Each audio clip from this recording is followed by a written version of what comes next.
Abra a tua Bíblia comigo em 2 Reis, capítulo 4. Vamos ler os versículos 1 a 7. 2 Reis, capítulo 4, versículo 1 a 7. Segundo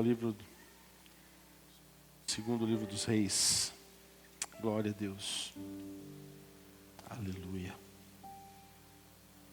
Louvado seja o nome do Senhor.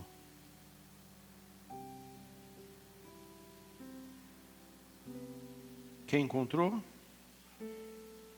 Então eu vou esperar mais alguns minutos. 2 Reis, capítulo 4. Vamos lá? Glória a Deus.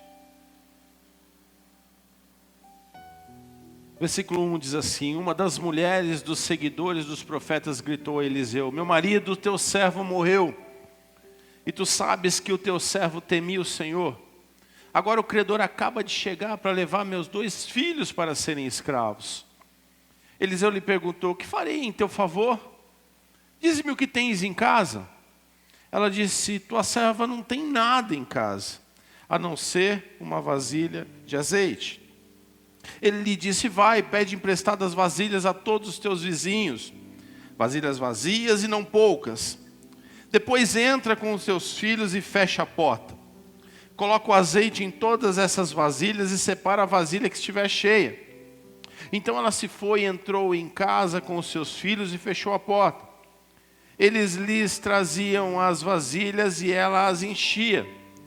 Quando as vasilhas ficaram cheias, ela disse ao filho: traz-me mais uma vasilha.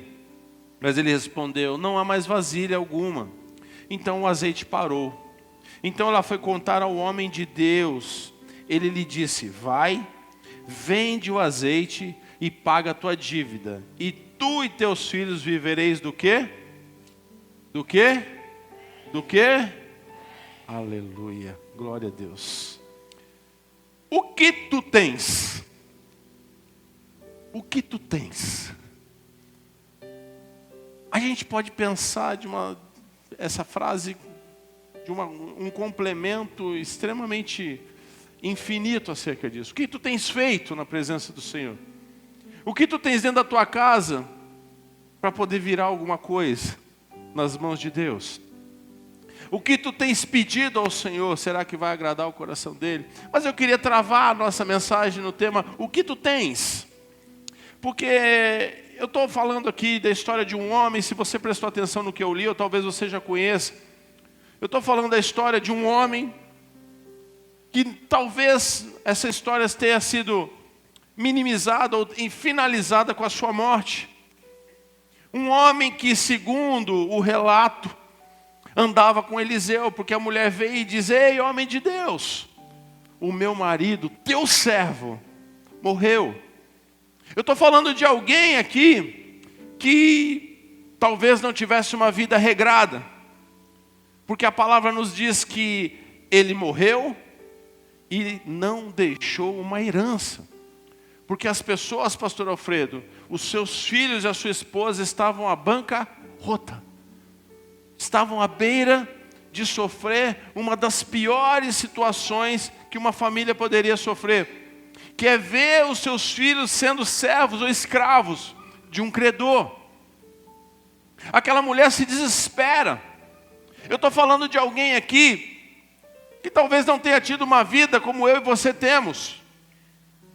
Hoje, se você morrer, você tem às vezes um seguro de vida, às vezes você vai deixar um carrinho para sua esposa, seus filhos, uma casa, talvez você vá deixar amigos, talvez você vá deixar uma herança ou algo dentro desse contexto que não vai deixar a sua família como deixou aquele homem, essa mulher. Escute o que eu quero dizer para você. O homem morre e o credor vem, e como não tinha nada, ele diz: eu quero levar os seus 2 filhos para pagar a sua dívida. Pensa no desespero daquela mulher. Pensa no desespero daquela situação. Pensa na forma que aquele homem, que a Bíblia diz que ele era servo de Eliseu, conduzir a sua própria vida. Escute o que eu quero te dizer. Como é que um homem, um servo de Deus, pode chegar a esse ponto? Eu preguei aqui a semana passada sobre início, meio e fim, sim ou não? Quem estava aqui? Que você precisa começar e vai ter a sua trajetória de bênção para você chegar ao fim que você sonha.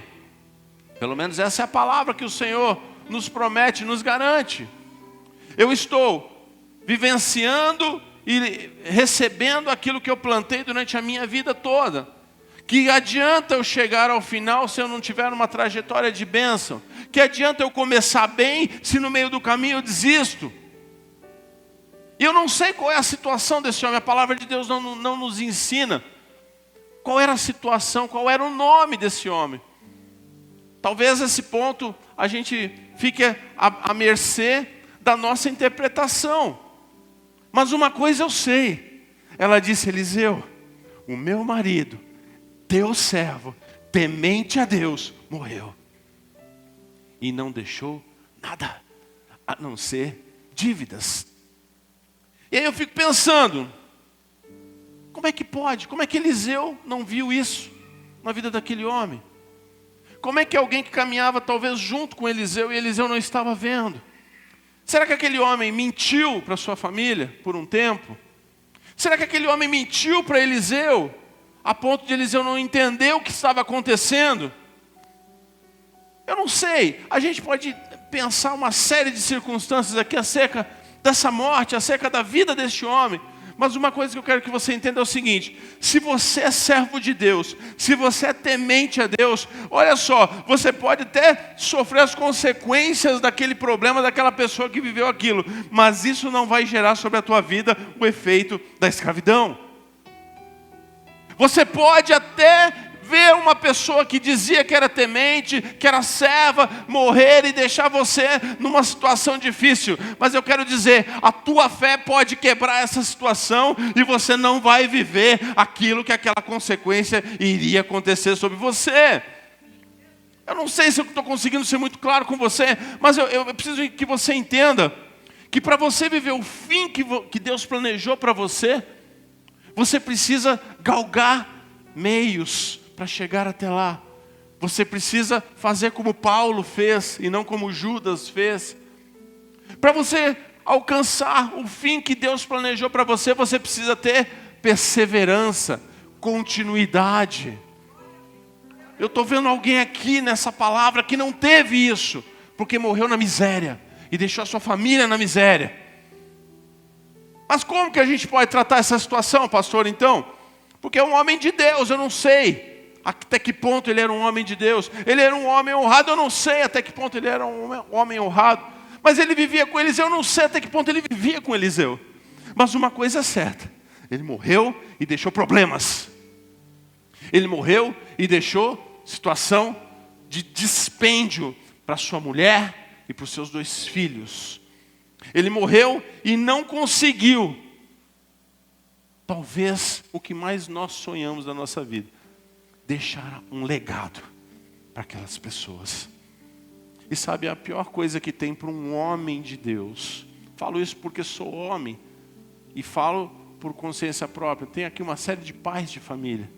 Qual o pai de família que está aqui quer morrer e deixar só dívida para sua família honrar? Só problema para sua mulher, os seus filhos. Só situações de desespero. Ninguém quer isso. E sabe, quando nós vamos à igreja e sentamos e ouvimos uma palavra e lemos a palavra de Deus, o que me dá esperança é que isso nunca vai acontecer, porque nós temos início, nós temos meio, vamos perseverar e chegaremos ao fim que o Senhor quer que nós cheguemos. Pastor, mas as circunstâncias não estão sendo boas. Escute o que eu quero te dizer, vai melhorar. Não é do jeito que você quer, no tempo que você quer, vai melhorar. Deus vai visitar você. Ei, eu não quero sair desse contexto, dessa história, porque até agora eu falei do homem, mas agora eu quero dizer da fé de uma mulher. Se você se entristeceu com aquela vida daquele homem, eu quero dizer que você vai se alegrar com a vida dessa mulher. Mas como, pastor, nessa situação? É nessa situação, é neste rolo, é essa situação de penúria que Deus entra segundo a vontade dEle, fazendo aquilo que você, na sua fé, começa a fazer. Quando a sua fé começa a se desenvolver, Ah, meu irmão, não tem situação de desespero, de penúria, de consequência negativa. Quando a sua fé começa a se exercitar, esse negócio dentro de você começa a mover. Deus faz alguma coisa, muda a história, te levanta no meio e faz ainda o que o outro não fez.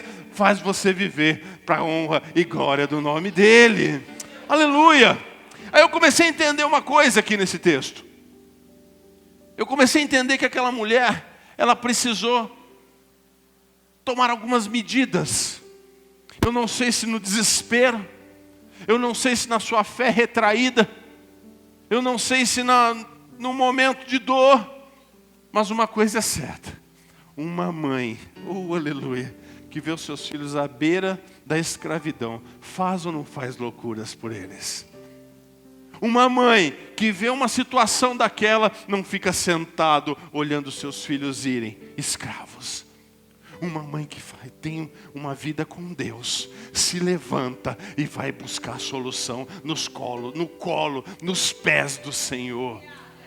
E sabe, eu começo a entender uma coisa. Eu não sei qual é a sua situação hoje. Eu não sei o que você está vivendo hoje. Talvez você esteja vivendo uma situação muito difícil.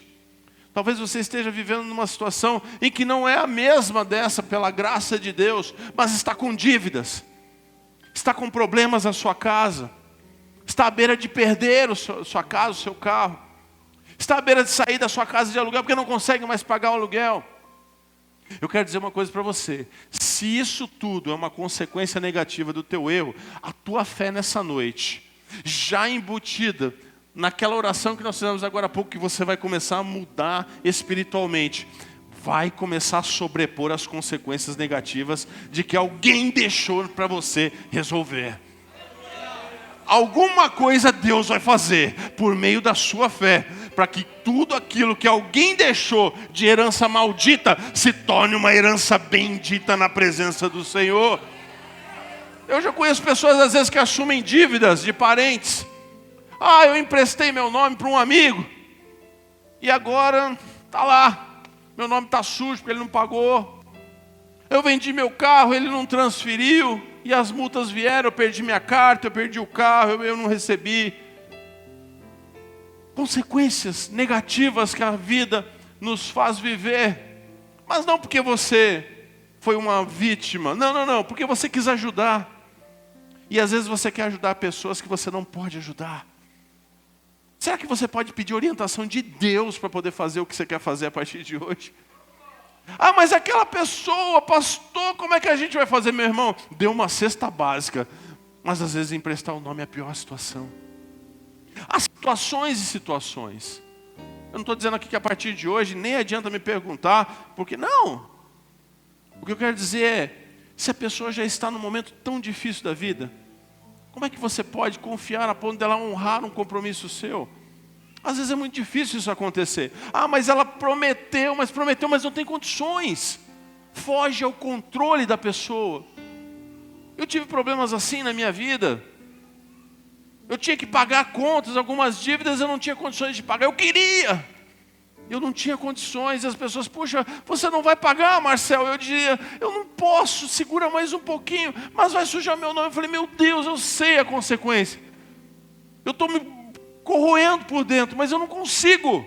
Eu não tenho o que vender. Eu não tenho o que fazer para poder pagar isso. E aos trancos e barrancos a gente começou a se reerguer e tentar recuperar isso. E é muito difícil, eu sei o que é.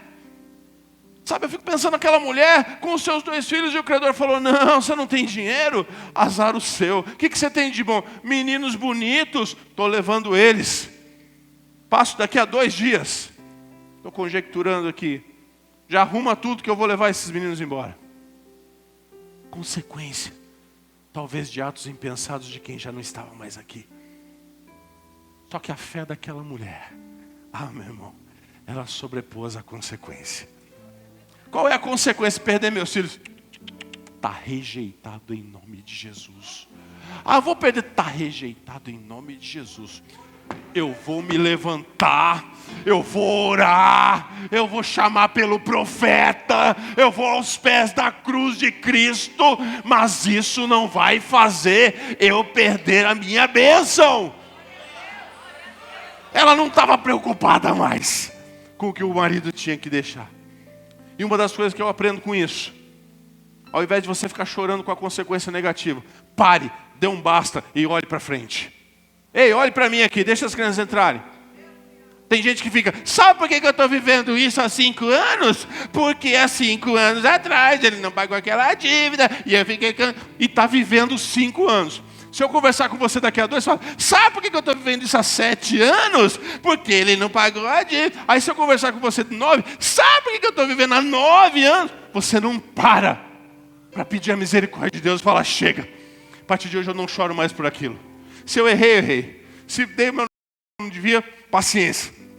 A partir de hoje, oh aleluia, é a misericórdia de Deus.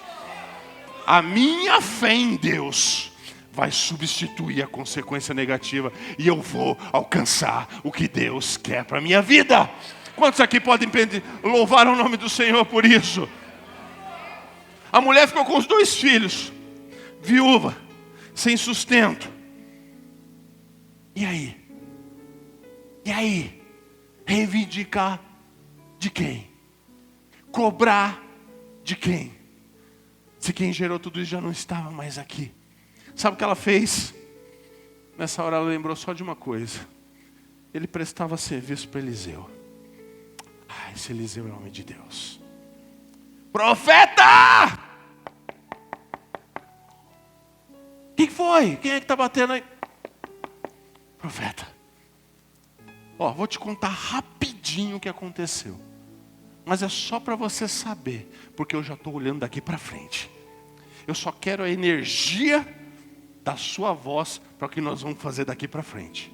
Só para você entender o negócio. Morreu, era teu servo, era temente, o credor veio, está querendo levar. E o que nós vamos fazer? O que Deus pode fazer para mudar essa história? Querido, você não está entendendo. A dinâmica da tua vida não está em olhar para trás para ver o que aconteceu, mas olhar para frente e ver o que Deus pode fazer para mudar essa história. A dinâmica da tua vida não está para ficar olhando, e agora? Olha só que coisa. Não, meu irmão, agora não. Agora eu tenho um Deus que vai pegar tudo isso, vai jogar no abismo e vai fazer algo acontecer. Eu não sei como, quando, onde, com quem, mas Ele vai fazer. Ele vai me levantar, os meus filhos não vão ficar escravizados e eu vou glorificar o nome do Senhor. Aleluia! Profeta! Está acontecendo tudo isso. E agora? Talvez se um profeta fosse religioso, ele falava, senta aí. Eu já avisei. Quantas vezes eu não falei para ele não gastar dinheiro à toa? Quantas vezes eu falei para ele não comprar aquele carro? Quantas vezes eu falei para ele parar de ostentar? Olha aí. E agora? O que eu tenho a ver com isso? Quantas vezes eu falei para ele, olha, você está fazendo coisa errada. Você não está sendo dizimista. Você não está sendo ofertante. Quantas vezes eu não apontei o dedo para ele, mas Eliseu não fez isso. Eliseu não quer fazer isso. Deus não quer profeta que fique apontando o dedo para ninguém. Deus quer profeta que diga, peraí, e o que eu tenho que fazer? O que você tem lá? Não gastou mais de 1 minuto para ter a solução. Aleluia. Senta aí. Mas peraí, o que você tem lá, profeta? Porque a mulher também era profeta. O que você tem lá? O que eu posso fazer? Se eu olhar bem aqui, eu também não tenho muita coisa não. Mas você tem coisas que juntadas com a tua fé vão mudar a tua história, a história dos teus filhos. Vão mudar tanto que vai até ficar escrita e registrada na palavra de Deus. Daqui a 4.000 anos alguém vai abrir e vai pregar sobre você lá na rede de fé. Aleluia. Está na hora de você começar a parar de procurar dedo apontado. Está na hora de você parar de apontar dedo para as coisas. Olha, o profeta me deu uma lição de moral. Saí de lá pior do que eu entrei. Não, meu irmão. O profeta tem que orar. E e dar a solução de Deus para a tua vida. Nessa noite eu quero orar e dar a solução de Deus para a tua vida. Não importa o que passou, mas ele era isso, ela era aquilo, não importa. Do pagodinho, dane-se o pagodinho a partir de hoje. É serva de Deus, aleluia. Como é que pode a partir de hoje? O mundo não se conforma com isso. O mundo não se conforma em saber que nós abraçamos uma pessoa que acabou de fazer um mal e nós amamos ele como se nada tivesse acontecido. E a gente dá oportunidade para ele. E às vezes ele está tocando teclado na igreja. Mas não valia nada. Deus foi lá e cantou. Aí vem para a rede de fé, sobra para nós. Aleluia. Isso, dá mais um aleluia aí, pastora Cida, que isso tem que ser dobrado. Aleluia. Não adianta ficar vermelhinho, não. Tu sabe daquele passado. Tu sabe. De fazer a obra na vida da Vânia. Eu estou sabendo disso aí. Sabe? O mundo não se conforma com isso. De ver um pastor hoje orando pela tua vida, abençoando você e você ter feito mal para outra pessoa. O teu mal para outra pessoa você vai pagar de alguma forma, irmão, porque a consequência do pecado é algo que vai vir de alguma forma. Mas a gente precisa saber administrar isso. Eu sei, os meus erros, eu paguei tantos deles já. Já sofri tanto em algumas situações. Agora o importante é a gente saber que eu não posso ter a minha fé abalada por nada nessa vida. Pastor, eu vou embora da igreja porque... Eu nem sei mais porquê, mas eu até outro dia lembrei que eu ia. Mas é que meu irmão, já não tem mais tempo da gente ficar vendo pessoas com problemas tão ínfimos indo embora da presença de Deus. Ah, mas eu vou para outro lugar. Meu irmão, vou dizer uma coisa para você. Às vezes as pessoas elegem lugares como se os lugares mudassem as pessoas e não o Espírito Santo de Deus. Lá não dá mais porque eu nem sei porquê. Aí dá uma desculpa, fala alguma coisa e eu fico vendo como o diabo às vezes toca na vida daquela pessoa, dá uma orientação errada e a pessoa aceita e sai da presença do Senhor. Sabe o que eu amo na rede de fé? É que nós temos pessoas fincadas, com raízes. Às vezes uma pessoa ou outra, paciência, não dá para a gente controlar 100%. Mas 90% do povo é servo de Deus. É gente que quer ser realmente transformado pela presença de Deus. A vida é assim. A gente passa por problemas, a gente passa por situações. Sabe, a fé daquela mulher deixou claro que ainda que a circunstância natural era pagar a dívida, aleluia, dando seus filhos, ela acreditava que Deus poderia dar uma solução para o problema dela. Sabe qual é a minha fé? É eu chegar aqui com problemas que às vezes eu tenho e não são pequenos, e estar ali ajoelhado ou de pé adorando, dizendo: Senhor, eu não sei como é que vai ser, mas eu sei que vai ser. Eu não sei se vai demorar, mas se demorar o Senhor vai estar comigo nesse deserto. Eu não sei se vai ser rápido, se for, nós vamos glorificar cada vez mais rápido, Senhor. Então antecipa esse negócio para eu ficar mais alegrinho. A grande verdade para o crente em Jesus é saber que a provisão vai vir não do jeito que você pensa que vai vir, mas do jeito que Ele quer que venha para a tua vida. Como é que vai ser, pastor? Eu não tenho a menor ideia como vai ser, mas uma coisa eu quero profetizar: vai ser sobre a tua vida. Se a tua fé for maior do que a consequência, vai ser sobre a tua vida. Do jeito que vai ser, não tenho a menor ideia. E não estou aqui para ficar criando jeitinho de Deus para você. Mas estou aqui para dizer para você: eu creio na palavra que é pregada nesse altar. Eu leio a palavra e essa palavra me dá essa garantia. Porque essa mulher não ficou órfã, ela ficou viúva tão somente. Ela viu a glória de Deus na vida dela. Aleluia. Ah, meu irmão, hoje é dia de você falar: eu sei que virá. Repita comigo: eu sei que virá, não sei como, mas vai vir, porque é de Deus. Aleluia, glória a Deus. Segundo ponto, por meio da tua fé, Deus vai usar o que você tem para te abençoar. Ah, querido, isso aí pega no profundo. Quando o profeta pergunta: o que eu tenho a ver com isso? O que você tem lá? primeira coisa que vem à nossa mente, a questão negativa de ser. Eu não tenho nada. Eu não tenho nada. Tem uma piada que diz que pobre fala que não tem nada, né? Mas quando vem enchente, aí diz que perde tudo. Não tem nada, perde tudo. Mas eu não tenho nada. Profeta, eu não tenho nada. Como é que eu posso fazer? Aí eu acho que deu um estalo na mente dela. Dá uma glória aí, Zé. Aleluia. Deu um estalo na mente dela. Não, pera.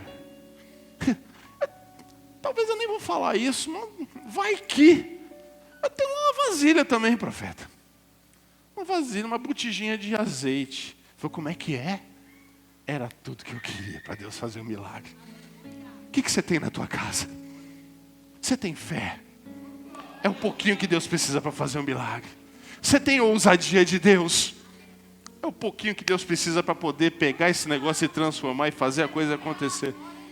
Você tem vontade de estar na presença de Deus? É um pouquinho.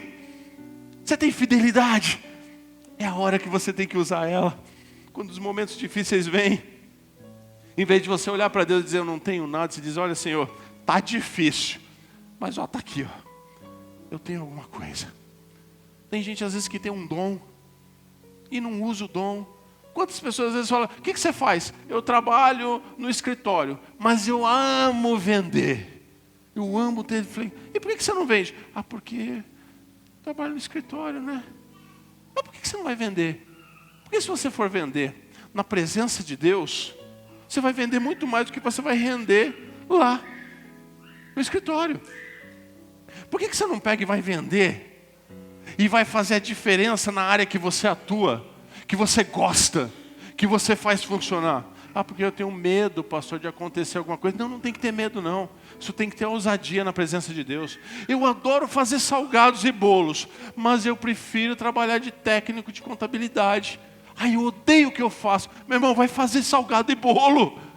Abre a tua empresa. Faz alguma coisa diferente. O que você tem? O profeta está perguntando nessa noite. Eu amo o violão, adoro. Eu sou expert nisso. Mas eu trabalho de servente de pedreiro. Por que você não vai dar aula de violão? Não estou desconfigurando, desclassificando profissões aqui, não. Eu estou dizendo que às vezes a gente deixa dons que Deus nos dá enterrados. E a gente vai fazer o que a gente não gosta como obrigação. E aquilo torna-se um peso. E até para adorar a Deus é mais difícil. Até para... Aleluia, que bênção que eu estou aqui essa manhã. Vamos começar o dia. E assim vai. Ai, Jesus, que bênção hoje pela manhã. Esse metrô às 5h30. Eu vou até sapateando. Sapateando porque eu empurro para cá. Aí sapateia porque eu te empurro para lá. Porque a coisa está feia. Aí tem um dom. Deus deu. Sabe mexer com alguma coisa. Sabe fazer bem. E deixa de fazer porque tem medo. Deixa de fazer porque está na parte A do versículo. Eu não tenho nada. Em nome de Jesus, essa noite eu quebro a parte A do versículo sobre a tua vida. Pode me chamar de herege, pode chamar o que for. Eu declaro a parte B na sua vida hoje. Você tem uma vasilha, uma botija de azeite aí. Se tem, levanta, porque Deus vai encher e vai te tirar desse abismo que você está à beira de viver.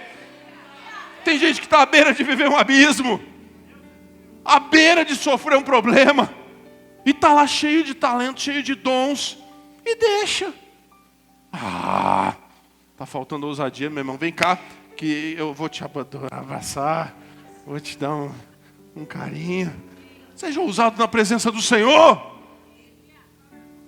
1 Timóteo diz o que lá, capítulo 1, versículo 7, que Deus não te deu o quê? Espírito de temor, nem de medo, mas de ousadia.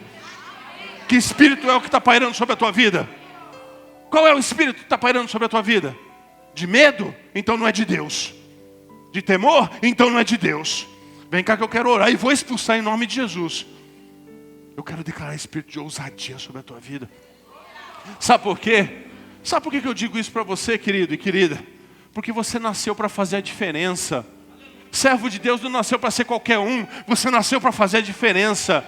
Você é aquela célula boa que aonde chega, tudo vai ficando bom. O que é ruim vai saindo, vai se transformando. E daqui a pouco o que estava todo cancerígeno passa a ser uma pele lisinha. Porque você nasceu para isso. Me dói o coração ver que tem crente célula cancerígena e não célula boa. Ah, querido, não faça isso.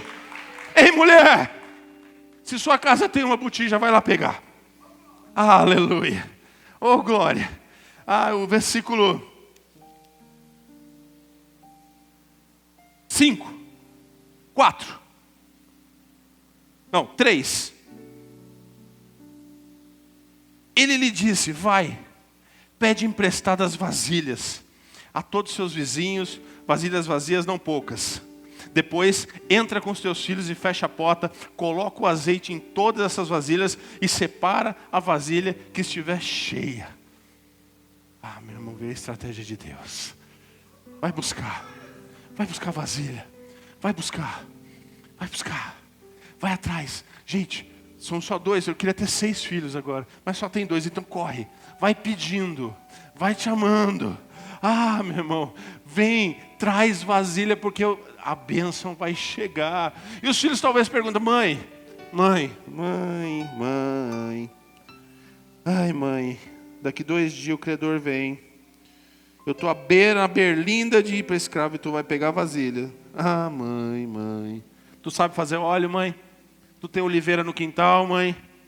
Tu tem alguma coisa, alguma habilidade com isso, mãe? Talvez ela tenha dito para os filhos, cala a boca. Quem mandou foi quem pode todas as coisas. Ele não está aqui para explicar a lógica da coisa, ele está aqui para fazer a coisa acontecer. Cutuca a pessoa que está ao seu lado aí, de uma forma muito santa, e diz para ela, cala a boca. Ele sabe como fazer na tua vida. Não é do jeito que você acha. Não importa se você não tem oliveira no quintal. Não importa se você não sabe fabricar azeite. Deixa que ele vai fazer alguma coisa aí. Só obedece em nome de Jesus. Cutuca e fala para ele, só obedece em nome de Jesus. Aleluia. Aí eles foram. Eles começaram a trazer.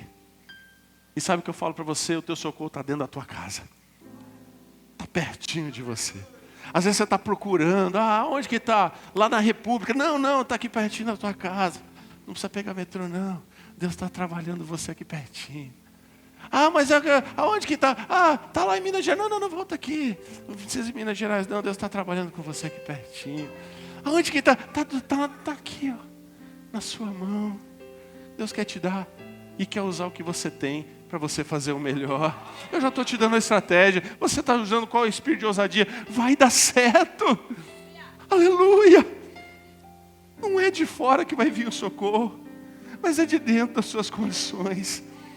O profeta não falou, olha, faz o seguinte, vai lá para o Egito, que lá não está tendo fome.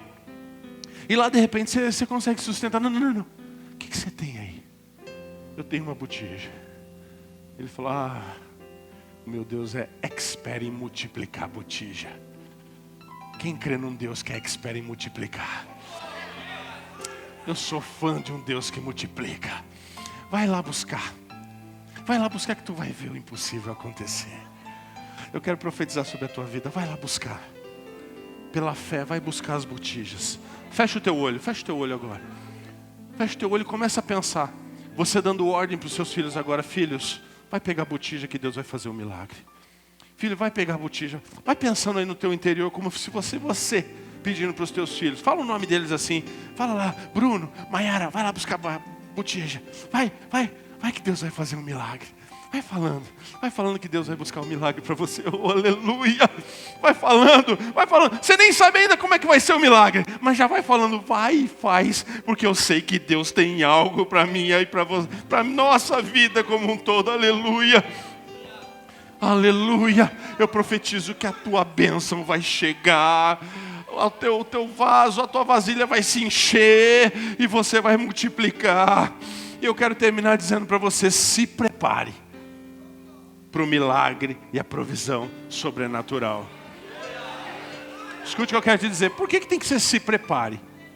Porque não adianta nada eu voltar lá no livro de Tiago e você não está preparado, e Deus te dá provisão para você querer gastar com deleite, e aí vira um ciclo vicioso, e Deus não vai colocar a mão, fecha, devorador vem, é um ciclo. Então se prepare. Como é que você se prepara? Espiritualmente primeiro. Se fecha. Deus, em nome de Jesus, eu creio no milagre. E quando vier, Senhor, pode ficar tranquilo que a tua obra em primeiro lugar. Eu não abro mão da tua obra. Eu não abro mão do que o milagre que o Senhor vai me fazer. Oh, aleluia. Versículos 5 e diante. Então ela se foi, entrou na casa com seus filhos e fechou a porta. Eles traziam as vasilhas, e ela as enchia. Quando as vasilhas ficaram cheias, ela disse ao filho: traz-me mais uma vasilha. Mas ele respondeu: não há mais vasilha alguma. Então o azeite parou. E aí, antes de terminar, no ápice, eu quero dar uma dica para você. Como é que está a sua fé e o seu relacionamento? Primeiro, por que não tinha mais vasilha? Por que não tinha mais vasilha? Será que aqueles meninos eram tão ruins a ponto de conhecer 2 ou 3 famílias só? Por que não foram buscar mais vasilhas? Será que eles pensavam, bom, já tem umas 10 lá, eu acho que já está bom, né? Sei lá o que vai acontecer. Acho que Deus vai mandar farinha, vai fazer pão, a gente vai viver 1 ano comendo pão com farinha, com aquele azeite. Deve ser isso aí. Por que a gente para quando o profeta não disse para parar? A palavra diz que quando parou, quando acabou a vasilha, parou a multiplicação. Quando acaba a sua fé, a sua confiança em Deus, a multiplicação de Deus para. Ei, escute o que eu quero te dizer nessa noite. Seja ilimitado com Deus. Se Ele mandou buscar uma, traz 2. Se Ele mandou buscar 2, traz 4. Se Ele mandou buscar 4, traz 8. Se Ele falou só para buscar, traz. Fica uma semana trazendo, até que Ele vem e fala: chega que não cabe mais. Mas enquanto Ele não disser chega, não para de adorar, não para de vir à igreja, não para de ser dizimista, não para de ser ofertante, não para de orar, não para de declarar a bênção de Deus, não para de ter fé que tudo isso vai mudar. Não para de jeito nenhum. Cutuca a pessoa aí, essa coisa linda que está do seu lado, diz para ela assim: você não pode parar de jeito nenhum, porque se você parar, a bênção seca. Aleluia. E aí eu te pergunto, será que os relacionamentos estavam sendo bem feitos? Será que eles tinham bons relacionamentos? Ou será que aquela família é uma família ranzinza, chata, vizinho chato, vizinho que não divide, egoísta? Eu gosto, sabe da quê? Dessas casas que ficam no terreno, sabe? Que aí você entra na viela, você vai entrando na casa de um, aí o filho de um está na casa do outro, que o outro está cuidando do outro, todo mundo é um só. Não tem conversa. Parece Atos 3. Aquela coisa de que todo mundo fazia o bem para todo mundo, era uma bênção e ninguém tinha necessidade alguma. Eu adoro esse negócio. Hoje em dia o filho não pode sair da rua, porque está perigoso. E está mesmo. A gente não tem mais liberdade de deixar brincar. Eu brincava na rua, jogava bola. A rua era de terra, tinha terreno baldio. Tem terreno baldio perto da tua casa? Difícil ter hoje em dia. Não tem. A gente pegava erva doce para dar para o preá comer. Aquelas pragas que comia o dia inteiro e não parava de comer. E multiplicava. Aquilo Deus tinha que parar de multiplicar. E não parava. Sabe o que eu vejo? É que a gente está estragando a nossa vida por falta de relacionamentos. Às vezes você tem condições de dar uma carona aqui, na porta da igreja, e você vai embora o primeiro. Porque você precisa chegar em casa, você precisa jantar, você precisa comer, você precisa dormir, você precisa... E aí o dia que você precisar de vasilha, meu irmão, o dia que você precisar de vasilha, minha irmã, nem olha para aquela pessoa. Seja um mínimo. Tenha um mínimo de dignidade de dizer: eu não tenho a menor condição de pedir uma vasilha para ninguém, porque eu nunca dei uma vasilha para ninguém. E a palavra diz que o melhor é dar do que receber. Sabe o que eu quero dizer para você nessa noite? Talvez o comodismo da nossa vida nos impeça de alcançar bênçãos grandes na mão de Deus. Talvez a zona de conforto que Deus colocou no nosso coração é o suficiente. Para mim tá bom. E a gente não consegue viver o grande milagre de Deus na nossa vida. Pastor, isso é chavão de pastor ficar falando assim. Não, não é chavão. O problema é que o povo não entende o que é viver o sobrenatural de Deus. Nós estamos sempre presos. E se fizer uma coisinha assim, Deus já não responder no outro dia. Aí o homem às vezes vira para a mulher e fala, tá vendo? Eu não falei, você deu aquela oferta? Olha aí agora, como é que eu vou pagar o aluguel? E aí, como é que vai? Cadê o Deus? E Deus está preparando uma casa própria para te tirar do aluguel. E aí nessa, a mulher às vezes cai e perde a bênção. Sabe, nessa noite, antes de você levantar, eu queria dizer que se você estiver preparado para o milagre de Deus, as tuas vasilhas vão encher. As tuas vasilhas vão encher de uma forma que vai acontecer como aconteceu aqui no versículo 7. O milagre foi acontecendo, Adriana, que aí eles chegaram e falaram, gente, vamos contar para o profeta. Olha que coisa linda que aconteceu. Acabou a vasilha, mas tá bom. Olha quanta vasilha já tem aqui. E sabe, Josué, eles foram, eles falaram, profeta, tu não sabe o que aconteceu. Multiplicou um negócio lá de um jeito, cara. Falei, e agora o que eu faço com tudo aquilo? Ele falou, faz o seguinte, vende e paga os credores. Primeiro lugar, tira a maldição da tua vida. Tira a maldição da tua vida hoje. Pagou a tua dívida? Usou o quê? 2, 3, 4? Tem mais o quê? 400? Vende e vive do resto. Aleluia. Vende, Glória a Deus. usa e vive do resto. Ah, pastor, vive pode ser um ano. Não, para mim que eu tenho fé, vive para sempre. Amém. Aleluia. Aquele azeite foi considerado o melhor azeite da região. Se eu estivesse lá, Danilo, eu ia fazer esse marketing. O melhor azeite de Deus. Sim ou não? Foi Deus que fez esse azeite, cara. Não tirei do negócio. Ele que multiplicou. Aleluia. Esse azeite deve ter sido vendido a no mínimo R$1.500 a garrafa. O pessoal via, eu quero o azeite de Deus, pastor Alfredo. Cadê? Que eu quero colocar já tremendo na minha salada. Aleluia. Esse é diferente. O pãozinho já vai multiplicar, vai ficar desse tamanho com uma gota. Porque esse azeite, eu quero profetizar sobre a tua vida. Eu não tenho a menor ideia qual é o azeite que Deus vai derramar na tua botija. Eu não tenho a menor ideia de como Ele vai derrubar isso, como Ele vai derramar isso sobre a tua vida. Mas eu profetizo que haja abundância a ponto de você pagar suas dívidas, a ponto de você sair desse problema que você está vivendo, a ponto de você tirar a maldição da tua vida, da tua casa, e com o que sobrar, Deus vai fazer você viver do resto abençoado, próspero, com uma família próspera, com uma herança próspera. É o que eu profetizo em nome de Jesus. Aleluia! Fique de pé neste momento, se você puder. Deus quer te surpreender hoje, mas você precisa permitir que a sua fé sobreponha as consequências. Você precisa permitir que Deus use o que você tem para te abençoar. E você precisa estar preparado para o sobrenatural de Deus. Aleluia! Aleluia! Oh, glória! Oh, Senhor, eu quero as suas botijas, Senhor, cheias essa noite. Eu profetizo que esse povo vai viver o teu melhor nessa noite, em nome de Jesus. Enche as botijas, Senhor, nessa noite. Tudo pode mudar. Então elevo os meus olhos para os montes. O meu socorro vem de lá.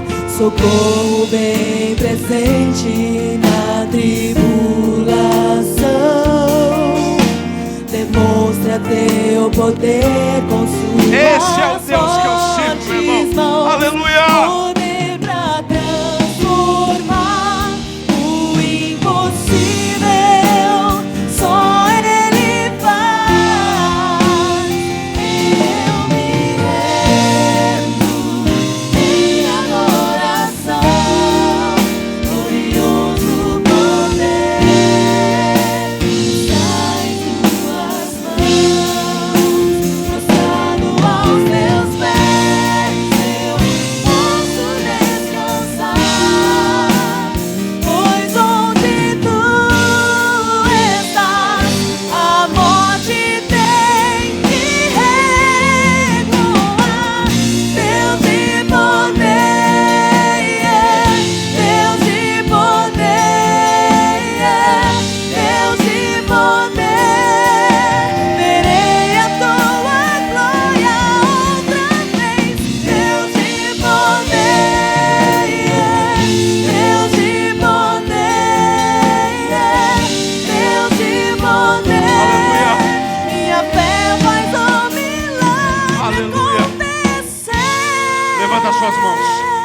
Levanta suas mãos.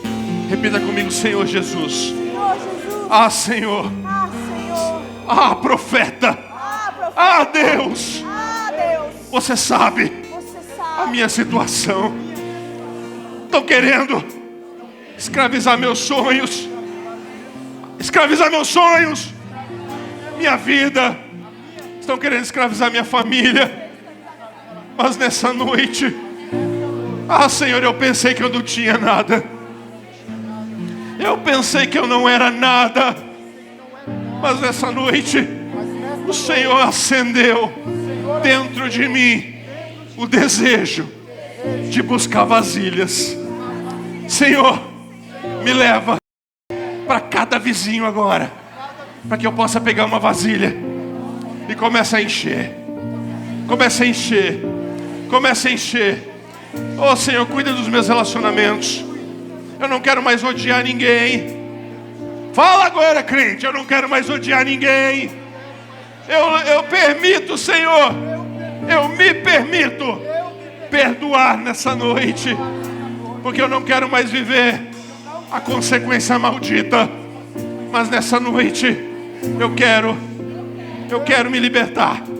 Eu quero estar livre, para que o Senhor possa encher as minhas vasilhas. Enche, Senhor, da estratégia. Enche a minha ousadia, Senhor, porque eu estou meio frouxinho. Mas eu quero nessa noite sair daqui diferente. Porque dessa ousadia, dessa palavra, dessa noite, está saindo daqui, Senhor, um verdadeiro guerreiro. Nessa noite, Satanás, o que você intentou contra a minha vida, cai por terra agora em nome de Jesus. E eu declaro: a bênção de Deus é sobre mim. Eu vou ter para pagar minha dívida e para viver do resto, porque essa é a provisão do meu Deus. Aleluia!